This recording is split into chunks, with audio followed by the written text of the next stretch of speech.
let's first talk about cerebrospinal fluid, because that's going to help us understand this. One of the ways that we can track brain volume is, the brain is in this thing, this case, this hard case. It's a container that doesn't have flexible walls. All right, it's in a bony container that doesn't have flexible walls, and because of that, there's going to be, that volume is constant. The volume in the brain case is constant.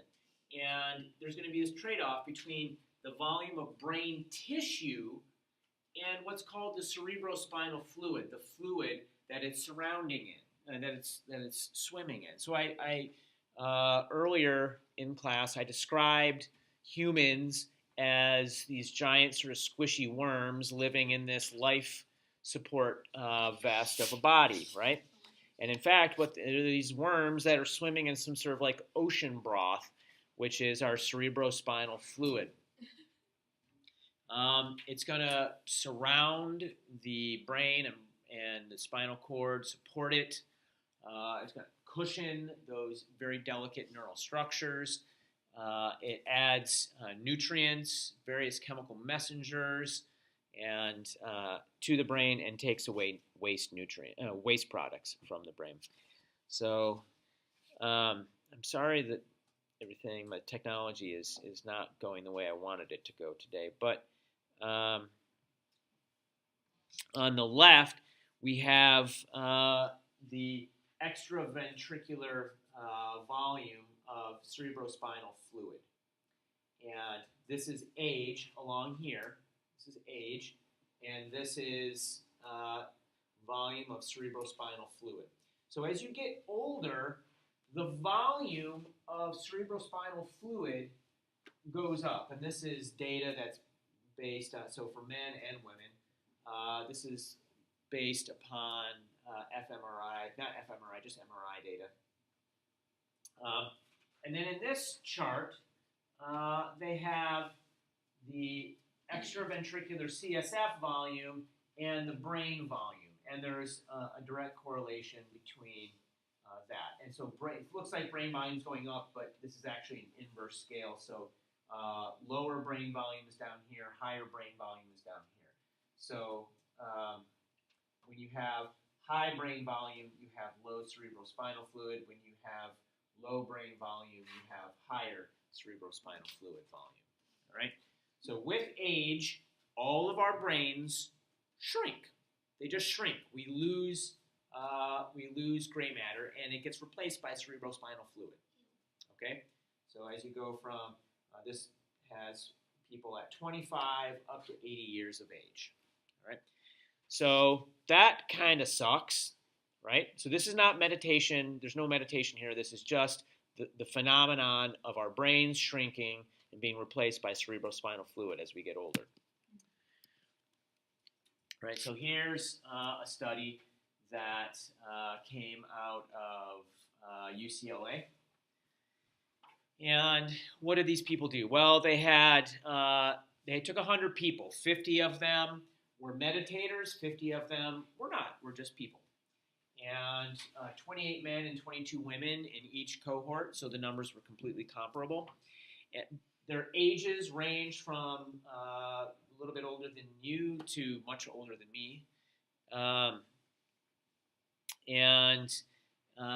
meditators, they were all experienced meditators, anywhere from 4 years up to 46 years of age, with 4 years of meditative experience. So somebody who, sorry, you've been meditating for what, 10 years or something? Yeah, 10 years. So she would be 10 years, and somewhere in there, but they've had like people who've been doing it their whole lives. The average was about 20 years. All right, so that's who's in this study, what this data is based upon. And what did they find?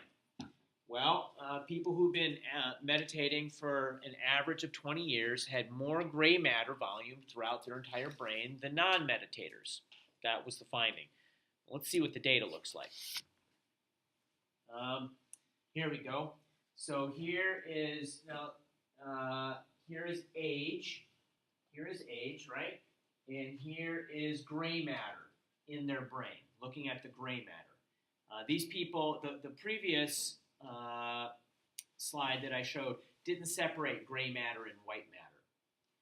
But this is a newer study, and this is showing that it's specifically gray matter. And we see here, as you get older, in blue, your volume of gray matter decreases with age. All right? And then we look at the slope of the yellow line. These are the meditators, and it's a more gradual decline, isn't it? It's a more gradual decline. They start at roughly the same volume, and they go down, and the difference between the yellow line and the blue line is not insignificant. I think that's scatter in the data. Yeah. Well, could there also be a factor that people who meditate potentially lead healthier lifestyles or do something else because they have valued meditation as opposed to the controls? Yeah. So when you're in this actual paper, they discuss some of the conflicting or the yeah, thank you, confounding variables, exactly, and that is certainly one of them. Like they can't exclude other lifestyle variables that are maybe associated with these. Yeah. And that image on the left is the red gray matter. Yeah. So this outline here is a glass brain or an idealized brain that their data is being mapped onto for the 50 people here and the 50 people here. So these are average values. And what you're seeing, the red is areas of the brain that have shrunk from going here to going there. All right. So when you're looking at the extremes in age, these are the regions of gray matter that you are from the three different axes. These are the regions of gray matter that are going to be reduced with age, and then compare that to people who have done yoga, and you can see that it's much more focal, and it's not as diffusely or widely distributed as it would be in the controls. That's all that's showing. Okay. So that's an empirical observation. That's an observation. They're not correlating that with any biomolecular mechanism underneath. But this study was able to tease out. They were able to tease out. So this, I'm sorry, I should say this. This was distributed throughout the brain globally. They were able to tease that out into 9 different local foci. So 9 different clusters of brain regions that were correlated with one another. All right, correlated brain regions, and you can see them through these slices here. That's not especially meaningful, but we're going to walk through them. I'm only going to go through 2 of the clusters, the 2 most significant of the clusters. But the study said that there are 9, and this is them. All right, and down here is identifying them. This is just showing how significant those findings were. So the first one is the highest ranking one, which has a t-value, which is a statistical measure of significance. Yeah, a t-value is just a statistical measure of significance. It had the highest t-value for any of the clusters in the brain was this. They called it cluster 4. That's an arbitrary number, but it was localized. You can see it right here. It was localized to this part of the brain called the insula. So what does the insula do? It wasn't just the insula. It was the insula, the sylvian fissure, and the temporoparietal junction. So here's the insula. You can see it. That when you look at your brain, there's that that sylvian fissure or temporoparietal fissure, lateral fissure. When you separate it, there's another little lobe of the brain hiding in there. We call it the insula. So here it is. And then this fissure is called the sylvian fissure. And this temporoparietal junction is this tissue here. So it's all of this tissue right in here was the most significantly correlated with retention of gray matter in meditators. All right, this is the area that gets protected the most by meditation. In gray matter, not in white matter or basal nuclei, brainstem. None of this stuff over here is being considered. They're only thinking about gray matter, where the cell bodies live. So what does the insula do? It's responsible for consciousness, your awareness. If you have ablations or stroke or some sort of problem in the insula, you're in trouble for sure, and you lose to say consciousness, like you don't pass out all of a sudden, but your sense, you can be awake and responsive to stimuli, but you are not conscious of that. It's a pretty strange phenomenon. Yeah, your sense of being awake is suddenly removed. It's kind of like blacking out. That's right. Yeah, you are conscious, but you are not. You're not conscious. You are responsive to stimuli, but not aware of that. If that makes sense. Can that? Yep. Would that be like when you're checking like a patient, like if they like are awake or if they're like pain responsive, so like they would respond to like a prick or something, but they wouldn't know that they responded? Yeah, you can even get verbal feedback from people with problems in their insula, but they are not aware that they're aware. It's a strange thing. They're responsive to stimuli, but not conscious of that, if that makes sense. So they are still like awake, but they're not. That's right. Yeah. But the them that is they is not there. Okay. If you know what I'm saying. Yeah.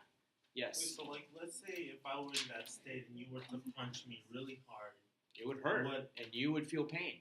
So I would feel pain. Yeah.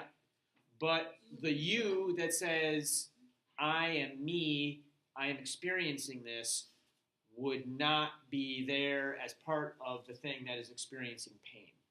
It's hard because we have this thing called unitary binding in our brain where we have all of our experiences, right? There's this thing, part of the insula, binds it all together into this single experience, which you call Oscar. But Oscar is kind of an illusion. It's all these different processes that are going on in different parts of the brain, that this part of the brain is binding into a single thing that calls itself Oscar and is aware of the passage of time and the sensation of being aware. You are aware that you are aware. If you see what I'm saying? You're aware that you're perceiving. But I don't react to it. You can react to it, but so when your sense of I, you keep talking about you or I or like the subjective person, that sense of the self can be gone. Yeah, I mean it's the insula that's responsible for providing that. Oh, so you look at yourself like in the third person? You can in certain types of stroke. Yeah, there's a great book about it that talks a little bit about these kind of issues called The Man Who Had a Hat for a Wife or something like that by Oliver Sacks. He was a neurologist that talked about different kinds of strokes and the weird things that can happen if you have a stroke in the right place in the brain. Or wrong. Anyways, various emotions come out of the insula: compassion, empathy, perception. So there was a presentation at one point that said that, for example, like video games, they don't stop people from, like, they don't make people more violent, but they limit, or they like develop, or like reverse develop, they take away people's, or reduce people's empathy. Mhm. And so like or there's do screens and computers and content like influence the insulae? I imagine they might. Yeah, I don't know. I don't have a study to show that to you right now, but yeah, I mean it's like this. If you are not using a certain part of the brain, then that part of the brain, it's just like a muscle. Like the brain is really like a muscle. It's responsive to stimuli. If you're not activating a part of the brain, then that part of the brain has less connectivity and less need to maintain the infrastructure. The brain responds to the needs that it has in front of it. So if you are spending a lot of time in front of a video game that is actively discouraging the empathy centers of the brain, it stands to reason that those empathy centers of the brain are going to be diminished compared to a person who, does that make sense? Yeah, absolutely. Yeah. So compassion, empathy, perception, your perception of something that's happening, your self-awareness. You are aware of the self. So this isn't like, it's hard to understand how you can be awake but not perceive that you're awake, or be awake and not be self-aware that you are awake. So this is what I'm getting at. People who have problems with their insula, they are responsive to stimuli. They can even answer questions. They can speak, but they don't really perceive that they're speaking. They don't, there are people that you can look at, Could you compare it to like being intoxicated in a sense? Like you are doing things, but you maybe like your brain isn't conscious of those things? Well, obviously, intoxication is going to affect this part of the brain as much as it's going to affect some other parts of the brain, So perhaps there are aspects of that there, but I would say it's going to be qualitatively different than being drunk. Yeah. So could someone technically have a stroke and develop the qualities of a sociopath? Well, yeah, we're getting off the topic here, but sure. Yeah, I'm sure that's happened. Yeah, you can have all kinds of lesions that lead to profound changes in your personality, for sure. Cognitive functioning and interpersonal experience. So changes to interpersonal experience go along with empathy, right? So this is the insula. And this makes sense, right? That people who are practicing meditation, you can imagine that they would have a stronger protection of their sense of unitary binding and their consciousness and empathy and compassion, etc. All of these things. The second highest in this study, ranked 2 with also a very high t-value, were structures in what's called the limbic system. The limbic system, is simply a group of brain regions that are functionally connected. They're not all exactly next to one another, although they do have connections and projections to each other. And the limbic system is really it's the source of emotion, and it's also responsible for connecting the conscious functions of the brain to your autonomic functions of the brain. So, for example, today I was working on this, and my phone, some notification pops up. Ruth Bader Ginsburg is in the hospital with 3 broken ribs. I see that. I cognitively process that, and my consciousness says, "Oh shit!" And my heart rate starts going up. Right? I get scared for democracy. Well, yeah, Ruth Bader Ginsburg first and foremost, and then democracy second. So that's an emotion that I have. And that emotion, the "oh shit," connects the cognitive. Ruth Bader Ginsburg has fallen, broken 3 ribs. She's in the hospital. connects that fact with the autonomic functions. My heart rate goes up, my blood pressure goes up, fear response kicks in, right? All of that. So it's the limbic system that makes that connection. And it's also responsible for facilitating memory storage and retrieval. There are 3 or 4 parts to it. There's the hippocampus and the posterior cingulate were the parts of the limbic system most preserved by meditation in this study. Gray matter most preserved by meditation in this study. Okay? So hippocampus is certainly responsible for taking moment-to-moment experience and encoding that into short-term and then eventually longer-term memory. And this posterior cingulate is where they think a lot of emotional encoding happens. So that part of the brain was preserved. Here's a larger picture of the complete limbic system. The 4 parts of it. We talked about the hippocampus, which was in red in the previous diagram. It's also associated with something called the amygdala. Again, a source of emotion. And then there was the cingulate cortex, where I said emotion also arises, but your sense of attention, your ability to focus on something, and your motivation. So it makes sense that the cingulate's being preserved if it helps us with our powers of attention, because that's what you're doing with meditation, right? You're trying to focus your attention.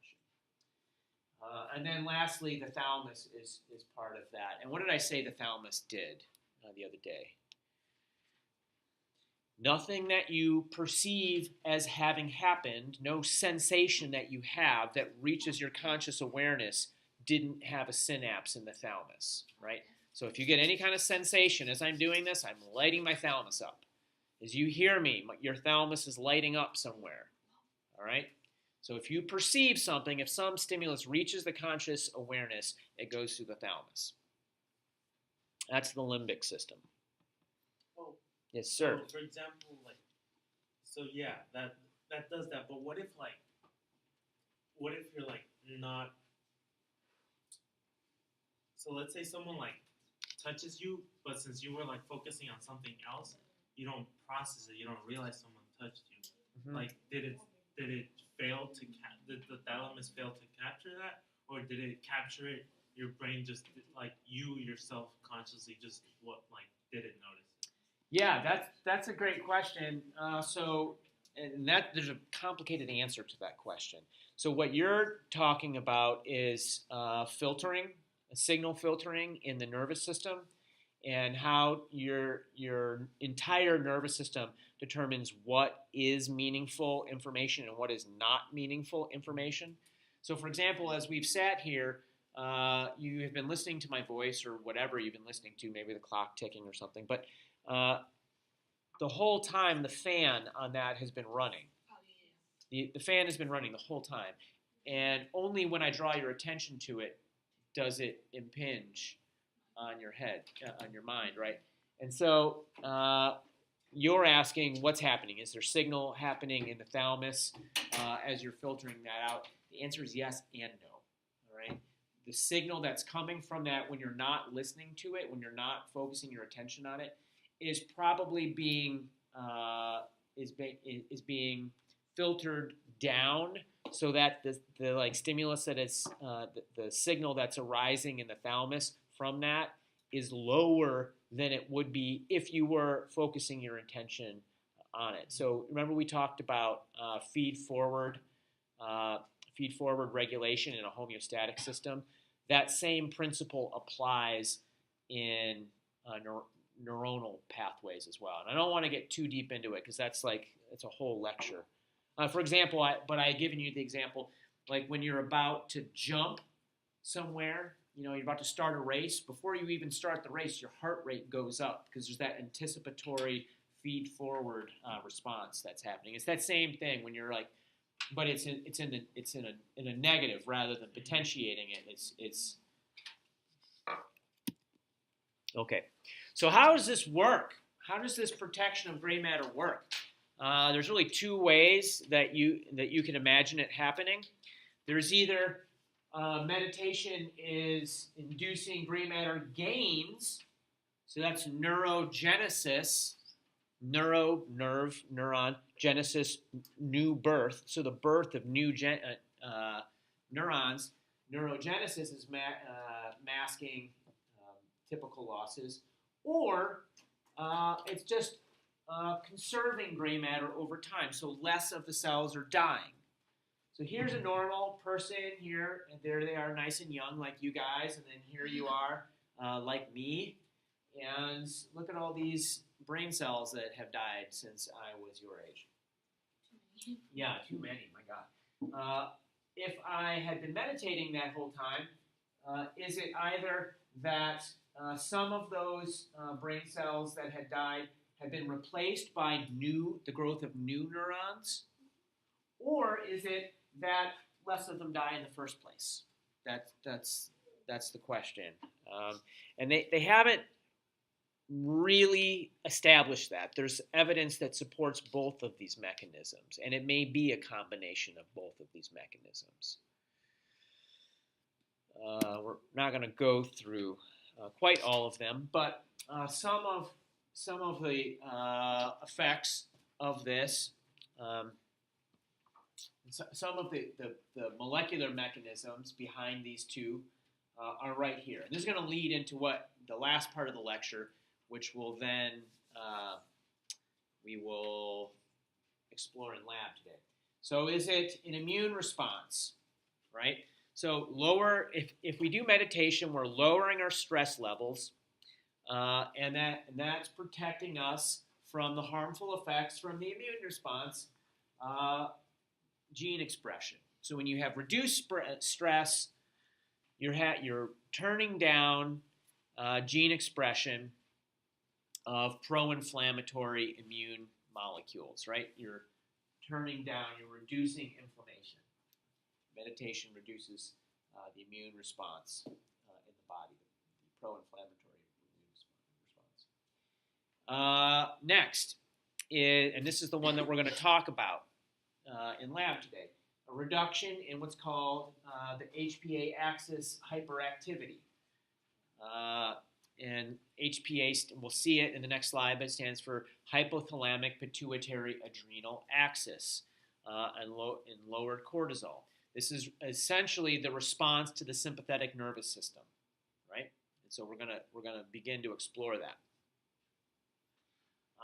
Next is stress-related downregulation of neurogenesis. So when you are stressed, neurogenesis, the birth of new neurons, slows down. We don't get as many new neurons. And if you meditate and you turn your stress down, you have less of a reduction in neurogenesis. Are these making sense? Yeah. Okay. And then lastly is meditation may turn the stress levels down and reduce the amount of pro-inflammatory reactive oxygen species, ROS. The oxidative stress, right? This is why we eat antioxidants, to protect us from the reactive oxygen species that get in our bodies. And these reactive oxygen species, there's a lot of small little molecules that are oxidants that can harm DNA, they can break down your telomeres, which I'm not going to get into exactly what telomeres are at the moment. Yeah, it's just aging. Yeah, reactive oxygen species lead to cellular aging. That's right. Yeah. Okay. You guys absorbed all that, mostly? At least looked at it? So let's explore the HPA axis a little bit. The hypothalamic, yeah, see, this is one of the slides that didn't update. Okay. It's the hypothalamic pituitary adrenal axis. HPA needs to be updated because we don't call it the adrenal gland anymore. We call it the suprarenal gland is what it's called now. And the pituitary is not called the pituitary any longer. It's called the hypophysis. There is, I'll get to the hypophysis So in a it should second. be called the HAS axis. Yeah, it should be the HAS axis, I guess. But don't call it that because nobody calls it that. It's the HPA axis. So the hypothalamus, here's a little picture of flow, the schematic flow and how this works. The hypothalamus is responsible for the production of this hormone called corticotropin-releasing hormone, CRH. Corticotropin, so cortisol, the downstream hormone, is a corticotropin. It's a category of hormone. Cortisol is the most important of them. So it's this releasing hormone. It's going to cause, when the hypothalamus makes CRH, this corticotropin releasing hormone, it's going to come from the hypothalamus and affect this part of the pituitary called the adenohypophysis. So the pituitary is this large organ that has multiple parts that do different things, right? There's the pars intermedia, the neural hypophysis, the adenohypophysis. The adenohypophysis is part of it's the endocrine system. And in fact, it's going to affect the adrenal gland or the suprarenal gland in the way that the new nomenclature. So corticotropin releasing hormone causes the adenohypophysis to release the next hormone called adrenocorticotropic hormone, which is why they call it ACTH. Yeah, ACTH gets released into the bloodstream. It goes into the bloodstream like any kind of hormone in the endocrine system. Yeah, I think I said this just a little bit, that endocrine is hormones. The ACTH affects the cortex of the suprarenal gland. Suprarenal gland has a cortex on the outside, which is where cortisol is made, and then there's a medulla on the inside, and that's where epinephrine or adrenaline, formerly known as adrenaline, is made. Adrenaline has nothing to do with this. Cortisol is the hormone that's made in the cortex on the outside of the suprarenal gland. And then cortisol gets released by the suprarenal cortex in response to ACTH. Yeah, Molly. Where is the suprarenal cortex in the body? Yeah, it's right here. So it's right above the kidney? Yep, supra above renal. Okay. Yeah. So here's your kidney, and here's the suprarenal gland. It makes cortisol and other corticosteroids, which are just steroids that are related to cortisol. And cortisol is going to affect all kinds of tissue. In this story, the brain, but lots of tissue in the body. One of the things it's going to do is as it circulates, like all hormones, it circulates through the blood, it's going to come back and have negative feedback on both the hypothalamus and the adenohypophysis. It turns down the production of corticotropin releasing hormone and ACTH. So this chain of events goes into effect here, produces cortisol. When cortisol gets made, it's going to do its job in the body, but it's also going to turn the production of itself off, right? So you get a little boost of cortisol, but the cortisol turns itself off, right? That's the way it's supposed to work. Everybody following this? Put your hand up if you're not. You're not. You are. Okay, good. Good. So here is where it goes off the rails. So how do we initially engage this? Well, sometimes the sympathetic nervous system will turn on, right? Sometimes it needs to. Something happens, it startles you, and you need to respond. This is a normal response, right? Sympathetic nervous system turns on, stimulates the hypothalamus. We haven't talked much about the autonomic nervous system yet. I just showed you that the autonomic nervous system has parasympathetic and sympathetic, the fight or flight or the rest and digest, right? Well, this is the fight or flight part, and it turns on the hypothalamus and gets this chain going. However, if there is chronic stress, if there's some kind of chronic stress in your life, then that can lead to sympathetic hyperactivity. All right, where it's always on. It's always on, and that becomes a problem because the negative feedback mechanism begins to not work anymore. It begins to not work anymore. So it's like the brain, again, like I said, reacts to the stimulus you give it. Say you have like some kind of chronic pain and you take an ibuprofen. Ibuprofen works, headache goes away. Right? Get another headache. Take a pill, it doesn't work as well. I'm going to take 2 pills. All right? Headache goes away. Third headache, take 2 pills. It didn't really work again. So you need to take 3 pills. The brain is adapting to the input, right? So this chemical that's coming in, the cortisol, that you're getting chronically from these chronic stressors is leading to changes in the hippocampus, the hypothalamus, in different parts of the brain, right, that control this HPA axis. So you're becoming cortisol resistant. Your brain's becoming cortisol resistant, which means that you're just going to keep pumping out more and more cortisol. And it's this like vicious cycle, all right? So what are these chronic stressors? There's 2 categories. There's physiologic stressors and psychosocial stressors. The physiologic ones are inadequate sleep, poor nutrition, either being hungry or getting some kind of oxidative stress. Maybe you like deep fried foods, right? That's going to lead to inflammation and raised cortisol levels. Maybe there's physical pain. Maybe you have got an ache somewhere that is stressful. I know that when I have injured a part of my body, and I've injured many parts of my body, that,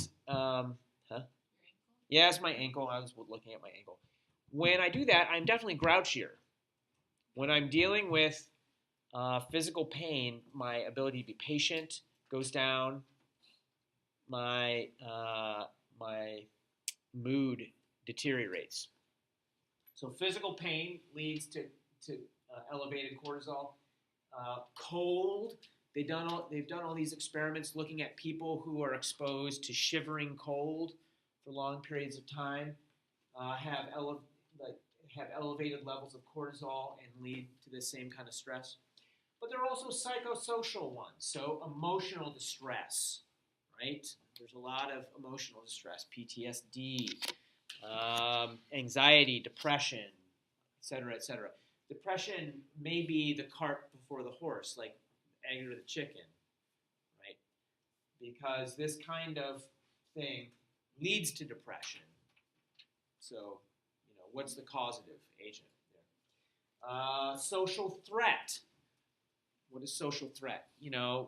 Social evaluation. Do you think your peers are going to be evaluating you? That's stressful.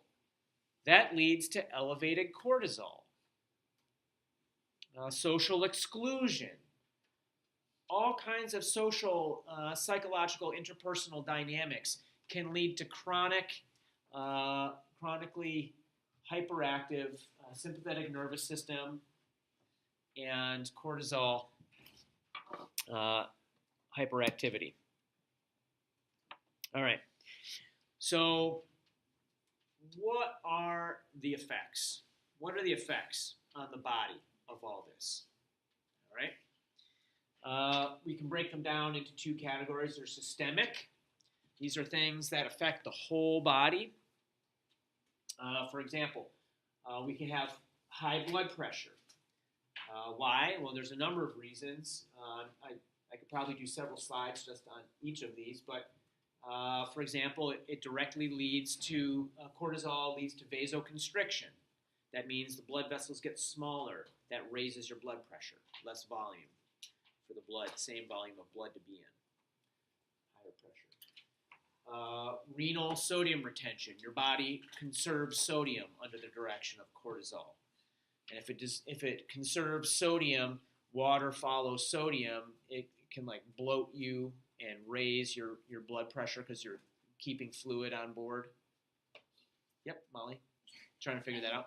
Yeah, well, so like you want more salt, or you are trying to retain more salt, and then you get more water.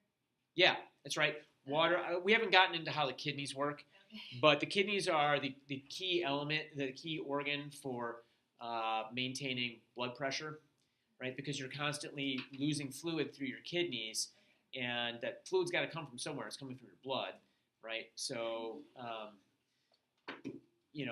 if you're hypervolemic, meaning you have like a lot of blood volume or whatever, your kidneys can pull fluid off the blood, and you lose it as People think that like dehydration, what does that actually mean? They think there's this like ephemeral fluid that's in the body. It's the blood, right? When you drink some water, that's going into your blood, right? And the way that works, it's all across membranes. Water follows salt. So it's not a mistake that bars have a bunch of salty peanuts and chips and popcorn there. They want you to eat the salty food so that you will drink more fluid. Yeah.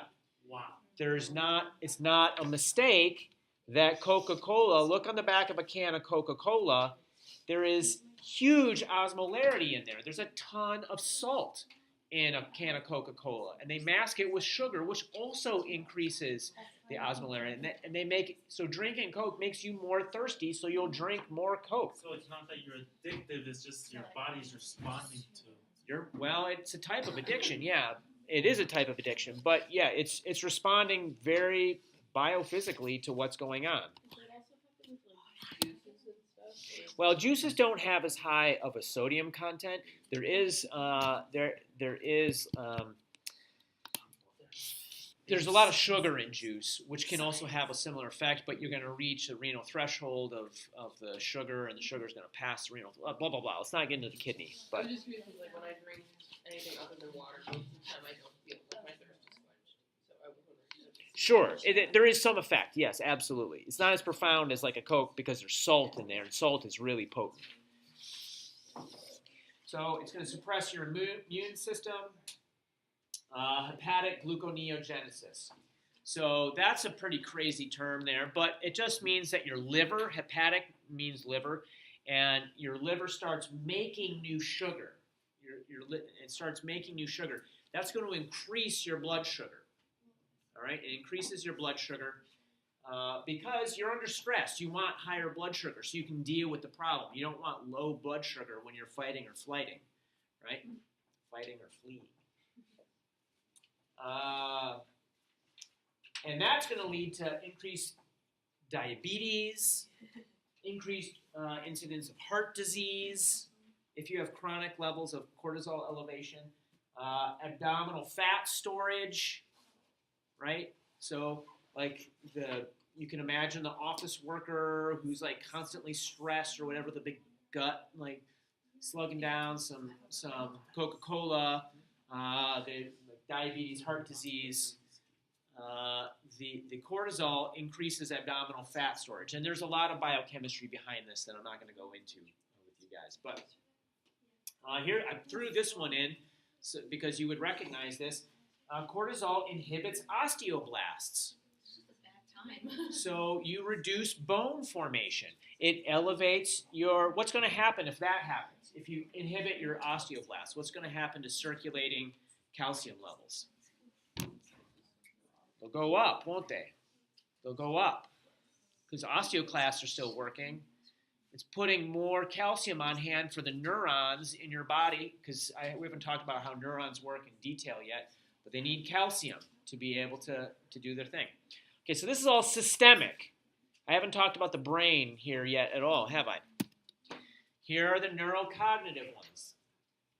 So I loosely categorize these. There is suppressed cell survival in the brain and suppressed neurogenesis in the hippocampus, definitely, and in other parts of the brain. But we identified the hippocampus as being part of the limbic system. And what does that do? Well, we know the hippocampus is memory, so if you have chronic cortisol, you are memory impaired. Students think that if they stay up all night studying, that they're going to do better on the test. You will do worse. You will do worse. Go to bed. Keep your stress levels down. Keep the stress levels down. Your studying will be better. You'll remember what you did, what you studied more. Wait, Yes, what? Molly. Well, yeah, I was just gonna say this is in chronic cortisol elevation, not because like there is healthy stress for like getting things done, but this is like in the I would say that that mindset, though, like the getting things done stress, that is chronic. So a fight or flight is meant to be an acute incidence.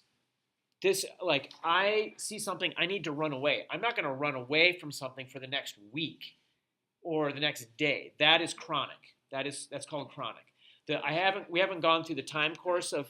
yeah, but if it's like a one night, like 2 hours, you're just gonna like get something done. Is that considered chronic? That's verging into chronic. So we'll go through the time course of the sympathetic response here. But yeah, So, if you like were taking like a test or doing a presentation, would that be like less chronic? Because like hopefully you're not taking a test for like more than like. a test is recall. It's not memory storage. But you know when Right. you like get like nervous for it. Yeah, it's best to try to not. If you're not nervous for something, right, you're going to do better on it. Isn't there an idea in sports where you have to be a little bit nervous, otherwise you won't, yeah, you have no motivation Well, that's to do. adrenaline. Yeah. That's But like it's stemmed with like you're nervous to do well. It's not necessarily like It's engaging. It's what you're doing with this. You are engaging a fear response that is parallel to chronic cortisol elevation. I'm just telling you how cortisol works. yeah. And you can say that, it's great because the adrenaline and the cortisol is going to make me more ready to perform. But if you were to sit down and have that, rugby player or tennis player or diver or whatever you are, do an exam, take one of my tests, either geared up and kind of anxious in the anxious state, the preparatory state, whatever language your coach uses to couch that, or if they had in their time prepared themselves for the test and taken it when they felt ready without feeling rushed or under stress, clearly the second case, those people are going to perform objectively better on the exam in terms of cognitive functioning and recall and like higher order processing. Yeah, Liv. So why do they like, keep the library open for like 24 hours during exams? That's a great question. More and more as if they're spending 24 hours a day studying for it. I agree, sister. And it's like, Is anyone ever gonna spend 24 hours studying? like honestly, Yeah. Yeah, it's bad messaging. Yeah. how do you like check your cortisol? That's what we're going to do in lab today. Let me finish this slide. Oh, my You hold on to that thought. So here's some other things. Decreased attention span, decreased learning capacity, lower verbal skills, poor social skills. All of these are relatable to suppression of neurogenesis throughout the brain and cell survival. Decreased serotonin production. Serotonin is kind of the happy neurotransmitter, right, in your brain. So that leads to aggressive behavior, impulsive behavior, anxiety, depression, dissociation. This is why we have serotonin reuptake inhibitors, right? To leave the serotonin in the synaptic clefts in our brain longer, because a lot of people are under chronic stress. They have chronic cortisol elevation in their bodies. Learn how to dial it down, folks. And then lastly, there's this decreased nociceptive mapping. A nociceptor is a pain receptor. People who have chronic cortisol elevation have reduced, so again, here's the slide, not updating. This should say lowered or reduced pain sensitivity. This should make sense to you. People who have an excess of cortisol in their body are going to be less sensitive to pain, right? This is a fight or flight response. Yes, sir. So, like, for example, if like someone's like playing a sport like football and like they're kind of like anxious, nervous, while like they go in, or like kind of like like adrenaline is like Adrenaline and cortisol, right? The adrenaline's from the suprarenal medulla, the inside of it, but the cortisol's from the cortex. so like they don't like, let's say they get like hit and they bruise, but since they're like in it, they don't feel it, and then afterwards is when they start feeling. Is it kind of like? That's right. Well, adrenaline is going to have a short-term effect on nociceptive mapping, whereas chronic cortisol exposure will just overall reduce your sensitivity to pain. Yes, ma'am. So this is more so specifically related to fruit. There's a test, the 2K test, which has been known to cause like a lot of anxiety. Yeah. And I've had like a lot of different coaches that have had a lot of different philosophies going in, and some will give people like a week or 2 week notice that there's a 2K test like on Tuesday the 10th or whatever, and kids will like make plans and do all of this prep work, but like have a lot of anxiety going in. Yeah. And then some coaches will let them know the day of practice that there's a test, like that there's a 2K test, and like sort of scientifically, like which is better for a person if they're like really, really stressed right before, or stressed like sort of stretched out and like. Well, let me answer that question after I let everybody out of here, because class is over. But here we go.